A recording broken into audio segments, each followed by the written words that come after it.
Bonsoir et bienvenue à tous, ravis de vous retrouver pour cette nouvelle édition. Dans l'actualité de ce dimanche 23 février, un cambrioleur filmé en train de voler dans une maison. Des images publiées parfois par les victimes sur les réseaux sociaux afin de retrouver le délinquant. Mais cette pratique est-elle légale? Réponse dans un instant. S'adapter à une nouvelle île, une nouvelle vie, c'est souvent compliqué et source d'angoisse. L'association Tamariki Rapa se bat pour créer un foyer à Tahiti à destination des étudiants et évassanés originaires de l'île. Nous les avons rencontrés. 486 rameurs au départ de la première course de Va'aoe de la saison. Retour sur une année 2024 intense pour le surf. 400 sportifs réunis pour le challenge volleyball Raromatei. Voici le programme de notre page Touaro Sport présenté par notre journaliste David Chang. Et puis à la fin de cette édition, nous remonterons le temps en 1994, une époque où le motonautisme se pratiquait à Tahiti. Un sport onéreux, mais où la passion et l'amour des sensations priment. C'est notre fait-noix d'avant de ce dimanche. 5 morts en 2 semaines, 4 rien qu'à Teveiuta. La route a malheureusement fait une nouvelle victime ce matin. Un jeune homme d'une vingtaine d'années est décédé au PK 46-8 à Mateia, alors qu'il rentrait du lac Vehiria avec 3 autres jeunes à bord d'un véhicule de location. La voiture a percuté un poteau électrique. Elle a fini sa course 80 mètres après le point d'impact. 2 des 3 passagers sont grièvement blessés. Ils ont été transportés au CHPF. Une publication sur les réseaux sociaux a suffi pour les retrouver. Grâce aux caméras de vidéosurveillance de sa maison et à Facebook, un habitant de Temeh a réussi à identifier les cambrioleurs. Cette manière de faire peut paraître efficace, mais elle s'avère problématique si les forces de l'ordre ne sont pas sollicitées. Car faire justice soi-même est illégal. Explication Jules Bourgeat et Dylan Fels. Sur ces images de vidéosurveillance, on voit le voleur se servir dans les placards de la maison. Même manger. Après 30 minutes, il repère la caméra, puis repart tranquillement à vélo. Il n'y a plus cette crainte finalement. Il a vu la caméra, qu'est-ce qu'il a fait? Il l'a tournée. Donc il n'y a plus de dissuasion maintenant. La caméra n'a pas effrayé le cambrioleur, mais elle a permis à Mairaiva de le retrouver. Grâce aux réseaux sociaux, on identifie le nom, le prénom du cambrioleur, son adresse. Moi, j'ai même parlé à sa maman. Et ce n'est pas le seul exemple. Il y a 3 jours, le Mr. Tahiti Carl Chung-Tan publie les images des cambrioleurs chez lui sur Facebook. 2 jours plus tard, grâce à sa communauté, ils sont identifiés, sans même passer par la police. Mairaiva a fait pareil. J'ai parlé aussi aux forces de l'ordre, qui me disent qu'il est connu, à chaque fois, parce que j'ai été volé 3 fois en tout. À chaque fois, ils sont toujours connus de leur service et souvent, il ne se passe rien. Nombreux sont ceux qui ne portent pas plainte. Mais attention, diffuser les images de vidéosurveillance sur les réseaux et se faire justice soi-même, c'est interdit par la loi. Que les images qui sont issues de la vidéoprotection, elles servent l'enquête. Voilà. Nous, ce qu'on invite, c'est les personnes à venir déposer plainte, venir déposer les images, et ensuite, c'est aux gendarmes de faire un travail de recherche des personnes qui seraient identifiables sur ces vidéos. La police, elle ne se fait pas sur Facebook, elle se fait dans une brigade de gendarmerie. Dans cette maison, 2 caméras sont installées. C'est une caméra extérieure, avec le garage, étanche. Comme ça, il n'y a pas de souci. Les règles sont strictes. Interdiction de filmer la voie publique et obligation de déclarer le système au commissariat. Selon la société qui les installe, les caméras servent avant tout à prévenir. En se déplaçant à l'extérieur, ils ont quand même la visio sur la maison. Donc ils sont alertés et ils peuvent se visionner, on appelle ça, un lever de doute. Voilà. Donc il y a les 2 systèmes, la vidéosurveillance et l'intrusion. Selon la gendarmerie, un cambriolage sur 4 est résolu. Avec ces caméras, les habitants espèrent retrouver à chaque fois le cambrioleur et le butin. Où logent les étudiants et les évassanés de Rapa lors de leur venue à Tahiti? 26 ans que Tamariki Rapa tente de répondre à cette problématique. Le maire de l'île a déjà fait l'acquisition d'un terrain à Fa'a de 1400 mètres carrés, aujourd'hui trop petit pour accueillir tout le monde. L'association se bat donc pour acheter plus de parcelles afin d'y construire des logements. Reportage Mélissa Song et Dylan Fels. Être un enfant rejeté, ça fait mal. Le souvenir de son arrivée à Tahiti pour les études est encore très douloureux pour Aimée, originaire de Rapa. À 17 ans, alors qu'elle est inscrite au lycée hôtelier, elle habite chez son oncle à Pirée, mais les relations à la maison se dégradent rapidement. Je les remercie quand même de m'avoir accueilli, quoi. J'ai quand même su me débrouiller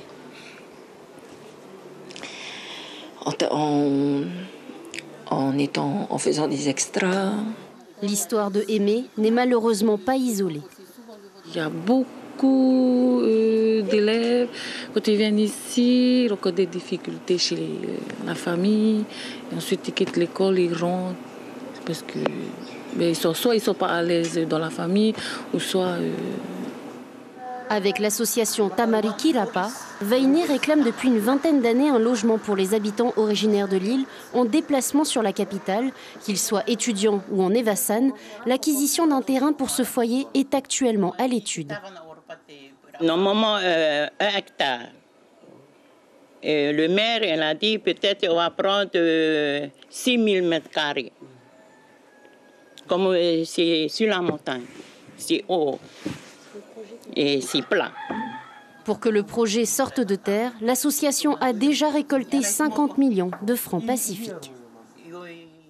Ils sont loin de leur île, souvent seuls et vulnérables. Alors un peu de réconfort pour les malades évassanés vers l'Hexagone est toujours bien accueilli. Chaque année, la Chambre de l'agriculture et la pêche lagonaire organise un grand Ma'a Tahiti, une belle parenthèse où les difficultés du quotidien sont un temps presque oubliées. Reportage à Paris d'Ambroise Colombani. C'est un moment privilégié pour nos malades évacués vers la métropole. La plupart sont ici depuis plusieurs mois et pour certains, cela fait presque un an, loin du Fénois et de leur famille. Ça te manque la maison à Tahiti? Oui. Ah oui. Qu'est-ce qui te manque le plus? Donc chez moi, ma famille. Et le soleil aussi te manque? Oui. La plage? Parce qu'ici, il ne fait pas beau. Hein. Ça va faire 5 mois qu'on est là, mais sinon on a hâte de rentrer. De nombreuses personnes ont répondu à l'invitation, mais la majorité de nos malades n'a pas pu se déplacer sur recommandation de leur médecin. C'est agréable de se retrouver entre Polynésiens d'abord. C'est agréable, pas seulement entre malades, mais entre tous les Tahitiens, parce que vraiment, notre Fénois, il nous manque vraiment. J'espère que ça va continuer comme ça. J'espère que ça ne va pas être le dernier. Voilà, on amène le soleil dans nos cœurs et l'amour. Voilà. Cet élan de solidarité ne serait pas possible sans la générosité des agriculteurs du Fénois qui, année après année, offrent avec bienveillance les richesses de la terre et de la mer confiées aux mains attentionnées de Maman Nini. Alors le menu d'aujourd'hui, la poisson cru, fafa, taro, fée, patates douces, manioc, poé banane, poé montini, mitihoué, mitihoué avec le lait de coco, pareil, le lait de coco de Tahiti. Le sourire aux lèvres, nous profitons pleinement de l'instant présent, savourant ces délicieuses saveurs du Fénois qui, le temps d'un repas, font oublier les petits tracas.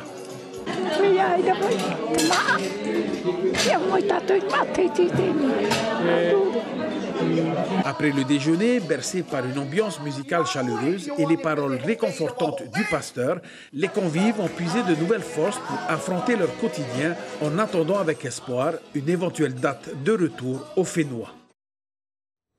Et tout de suite, place à votre page Touar au sport avec David Chang.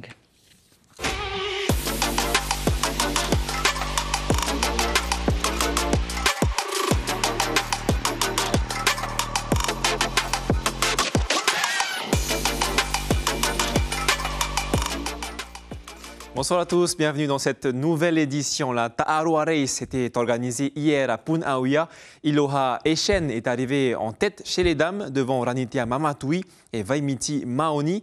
Et les hommes seniors ont parcouru 22 km. C'était la toute première course de Va'ahoe de l'année et Arihoetef Afana était sur la ligne de départ. Yanana David, nous étions 486 à prendre le départ ce matin dans 160 seniors. Brice Pounoua Tahitoa l'emporte devant Steve Tehut Ata. Et vous allez le voir, le combat a été rude. Alors que Brice Pounoua Tahitoa mène toute la première partie de course, c'est au large, dans du gros surf, que Steve Tehut Ata rattrape le sociétaire de Shelva'a. Mais il faut attendre l'entrée de passe de Ta'apuna pour décider du vainqueur. Et cette année, Brice Pounoua Tahitoa inscrit son nom à la Ta'arua Race. Je savais qu'il allait revenir avec du surf. Après, il ne fallait pas s'y paniquer, il fallait juste rester concentré sur la glisse. Et après, à la fin, pousser. C'est ça les consignes. Voilà. Heureusement qu'il y a eu du bon surf là-dehors. Essayer de gérer au mieux le surf. Mais bon, j'ai trop géré, il fallait que je me barre. Dans le calme, là, on a bien vu que physiquement, cousin Brice, il était bien au-dessus. J'ai fait de mon mieux pour essayer de couper, pour raccourcir au mieux, mais bon. Deuxième, voilà, merci Seigneur. Chez les vétérans, on remarque l'entrée dans la catégorie de quelques ténors de la discipline, à l'instar de Lono Teorur Ei. Mais aujourd'hui, Charles Taillé conserve la première place durant tout le deuxième tronçon de la course. Charles l'emporte devant Lono et Manutea Owen. Il fallait plutôt gérer à l'intérieur, c'est ce que j'ai fait. Et quand j'ai vu qu'il y avait le vent qui a soufflé de l'autre côté, je me suis dit qu'il fallait que je fasse l'écart dans le surf. Et après, une fois arrivé au poteau blanc, j'ai essayé de maintenir l'écart jusqu'à l'arrivée. En junior, on assiste à un combat seulement en tout début de course entre Chance Tavita et Teahurangi Mariterangi. Au final, le rameur de DTVA l'emporte malgré un mauvais départ. Dans le lagon, j'étais pas très à l'aise parce qu'au départ, je me suis pris en sandwich. Puis j'ai dû revenir de derrière. Et après, j'ai essayé de gérer parce que j'avais laissé un peu de plume au départ pour pouvoir revenir sur le peloton. Prochain rendez-vous prévu, le championnat de Polynésie en V6, puis l'incontournable course marathon Polynésie la première, prévue le 22 mars prochain. Rapidement, cette fin de semaine, il y a eu aussi du VTT, du Jiu-Jitsu, du rugby et du volleyball. Le résumé de Heyari Tahiyata. La Fédération tahitienne de cyclisme organisait ce dimanche sa deuxième course de VTT. 22 équipes mixtes se sont affrontées lors d'un relais sur un parcours de 6 km au parc Veiraï. C'est le duo kahirien de l'heure et Teva Poulin qui l'emporte chez les hommes. Kylie Crawford et Clémence Dead s'imposent chez les dames. Et en mixte, c'est l'équipe Tekau Hapairi et Larsos Terautei qui décrochent la première place. Je ne pensais pas qu'au parc Veiraï, on pouvait avoir un parcours VTT aussi technique. Au final, nous, on vient se promener avec la famille, mais on peut faire des compétitions de VTT, et la preuve.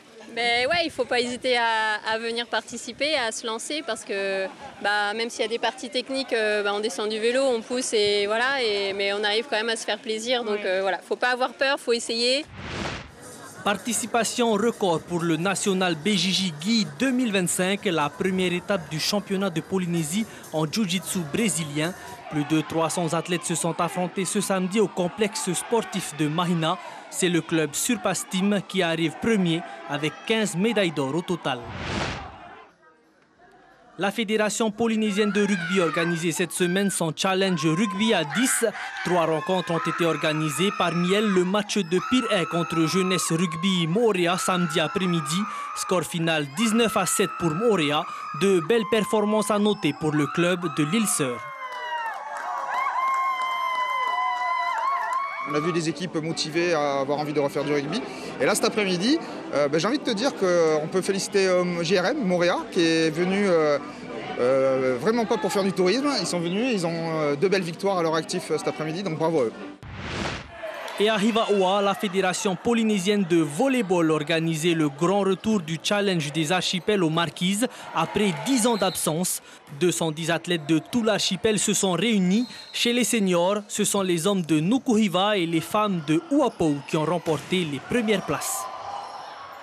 Et on continue du côté de Taha'a, où pendant une semaine, les différentes équipes de volleyball des îles sous le vent se sont disputées à la première place du Challenge Volleyball Raromat A. 400 personnes se sont déplacées sur l'île Vanille. La finale a eu lieu vendredi soir. Reportage de Hiti Manaki. Après plus de 2 heures de match, c'est au tie-break que l'équipe de Poporai Tevai Uramea no Bora Bora s'est imposée face à Ameninui de Taha'a. Une belle victoire pour les joueurs de Pascal Tematawa. Le coach ne cache pas sa satisfaction après ce match. Plus que serré. C'est mon équipe, Poporai Tevai Uramea. Et je tiens à remercier Ameninui. Nous a offert un beau spectacle ce soir. À tous les 2 équipes n'ont pas mérité pour la victoire. Donc voilà. Merci Seigneur pour l'équipe. On a déjà affronté plusieurs fois Hamini et on connaît leur niveau et on s'attendait à tomber contre eux au final. Depuis plus d'une semaine, ce ne sont pas moins de 15 équipes, hommes et femmes, qui se disputent la première place de ce challenge. Et c'est Bora Bora qui termine en première position chez les hommes. Ha'amenenui et l'AS Niua, originaire de Taha'a, complètent le podium. Chez les femmes, l'AS Oputhei de Taha'a remporte la médaille d'or. L'AS Ha'apu Volleyball de Huahine est en argent et Ha'amenenui de Taha'a en bronze. Une semaine intense s'est achevée pour ces 240 athlètes qui n'ont rien à envier aux équipes de la capitale. Toute une préparation pour venir ici, que ce soit sportif ou même financièrement, il faut se préparer. Il y a cet aspect financier qui vient affaiblir nos clubs pour pouvoir se déplacer et tout.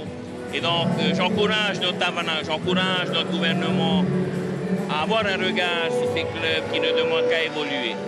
Une fois encore, les îles ont pu démontrer leur compétence et leur passion pour le volleyball. Rendez-vous à Huahine l'année prochaine pour ce challenge toujours très attendu par les équipes d'Irarumatai. Je vous propose maintenant de plonger plus en détail dans le surf local, parler du résumé de l'année 2024 et de ce qu'elle a apporté au surf polynésien et parler surtout de l'héritage de la victoire de Kaolivast aux Jeux Olympiques pour l'année 2025.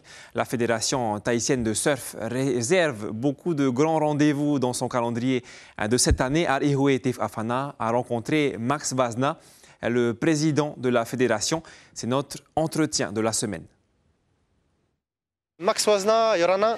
Yorana. Alors, Max, déjà, comment on peut résumer l'année 2024 pour le surf? Ouais, intense, bien sûr. Surtout avec les JO qu'on a eu et la victoire de Kaoli.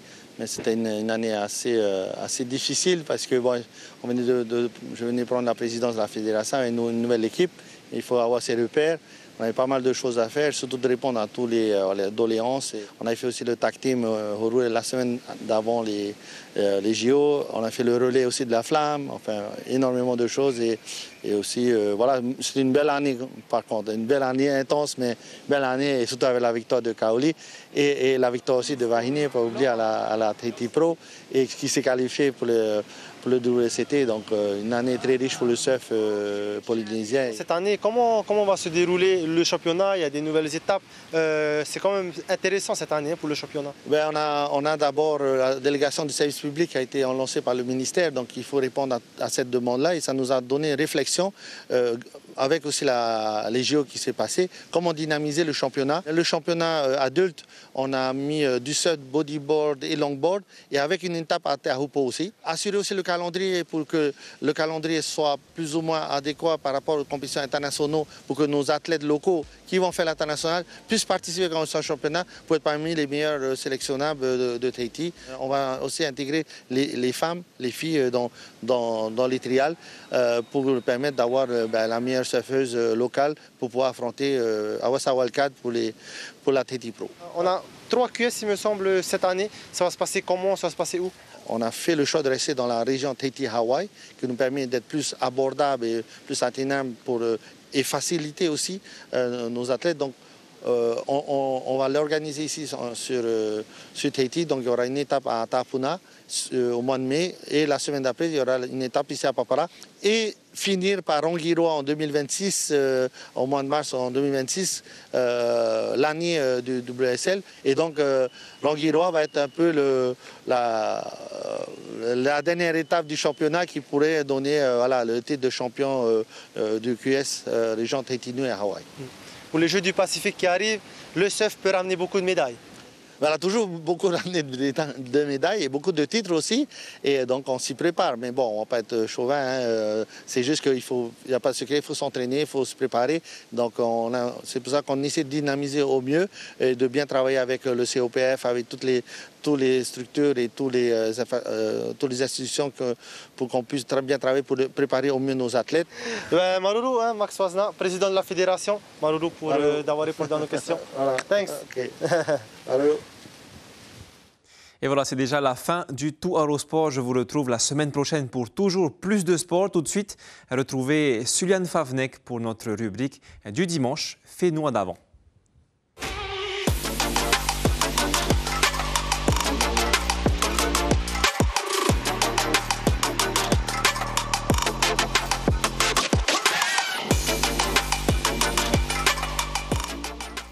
Merci David Chang. Et terminons ce journal par notre rubrique Fénois d'avant, qui nous emmène au cœur d'un sport d'un autre temps. Le motonautisme à la presqu'île en 1994, une discipline où l'amour pour les sensations fortes prime sur le coup de la pratique. Christophe Marquand et Gilles Lucot.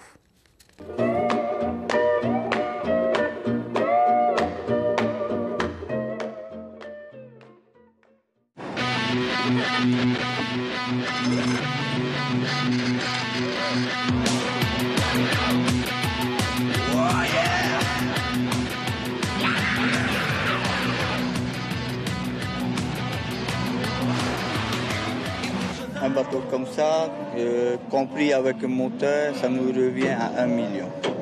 Il y a beaucoup de casses, il y a beaucoup d'entretiens. Ah oui, là dans ce niveau-là, il y en a beaucoup. Hein. Tu connais la mécanique, tu as plus de chance. Si tu ne connais pas, les pièces sont très chères. Par exemple, je prends un exemple, l'hélice que tu vois là, cette hélice-là, il coûte 98 000. 98 000. Mais dans le circuit, il faut que tu veux gagner, tu veux avoir quelque chose, il faut prendre 3 ou 4 hélices en suivant le parcours. Voilà la façon de ce sport-là. C'était très très cher. Mais pour nous, bon, on connaît la mécanique, il faut trouver un peu de sponsors. C'est pas là qu'on maintient ce sport-là.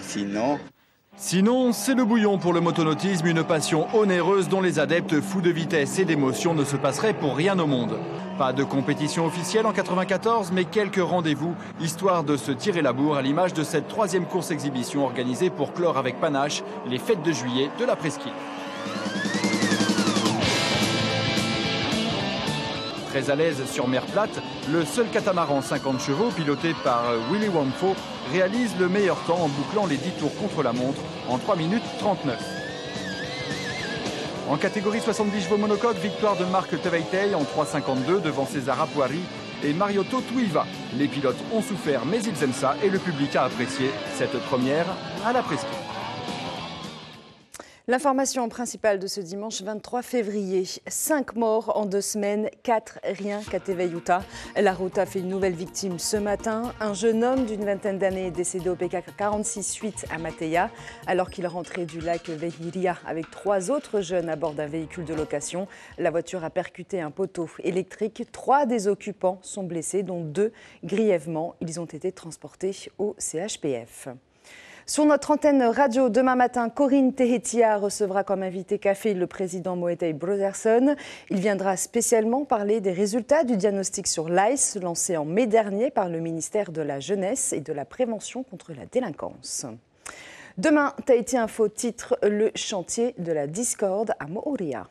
Au programme de votre soirée sur la première, la série Le Serpent, suivi du documentaire La Guerre des Trônes, le clan Bonaparte. C'est la fin de cette édition. On se quitte avec les plus belles images de sport de la semaine. Merci de votre fidélité. Excellente soirée à tous.